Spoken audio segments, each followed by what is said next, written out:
প্রচণ্ড গরমে কর্মব্যস্ততায় ছুটে চলেছেন বিভিন্ন শ্রেণী পেশার মানুষ।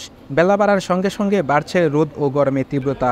ঠিক সেই সময়ে খেটে খাওয়া মানুষের একটু স্বস্তির জন্য মানিকগঞ্জ জেলা আওয়ামী লীগের শিল্প ও বাণিজ্য বিষয়ক সম্পাদক রাহাত মালিক শুভ্র এর নির্দেশনায় হাত পাখা বিশুদ্ধ পানি ও খাবার স্যালাইন বিতরণ করেছেন সদর উপজেলা জাতীয় শ্রমিক লীগ। এই আসলে জাহিদ মালিক এমপির ছেলে রাহাত মালিক শুভ্রর পক্ষ থেকে পাখা এবং পানি স্যালাইন দিলাম আপনাকে। সোমবার দুপুরে শহরের বাস স্ট্যান্ড এলাকায় সদর উপজেলা শ্রমিক লীগের আহ্বায়ক এমদাদুল হক লিটনের নেতৃত্বে প্রায় 5 শতাধিক খেটে খাওয়া মানুষের মাঝে এই হাত পাখা ও বিশুদ্ধ স্যালাইন পানি বিতরণ করা হয়। স্যালাইন পাঙ্কা পায়ে খুব ভালো লাগতেছে, গরমে খুব অস্থির হয়ে গেছি। দেখে আলহামদুলিল্লাহ খুব ভালো লাগতেছে, আপনাকে ব্যবহারটা দেখে খুব ভালো লাগতেছে। দশের ইতে আপনারা সেবা করতেছেন, আমরা খুব খুশি।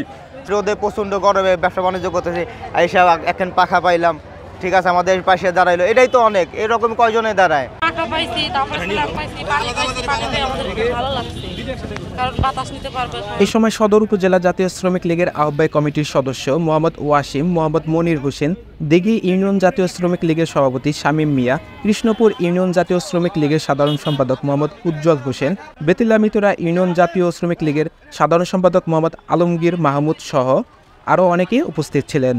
শ্রমিক লীগের এই নেতা সাংবাদিকদের বলেন, মানুষ মানুষের জন্য, কোনো মানুষকে ছোট করে দেখার সুযোগ নেই। পৃথিবীর মধ্যে সর্বশ্রেষ্ঠ হচ্ছে মানুষ।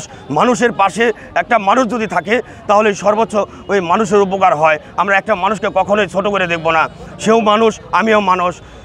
এই পাখা আর পানির মাধ্যমে যদি তার জীবনটা কিছুটা একটু আমরা শান্তির উপকারে করছি, এই বলে শেষ করি। সত্যে তথ্যে মানিকগঞ্জ।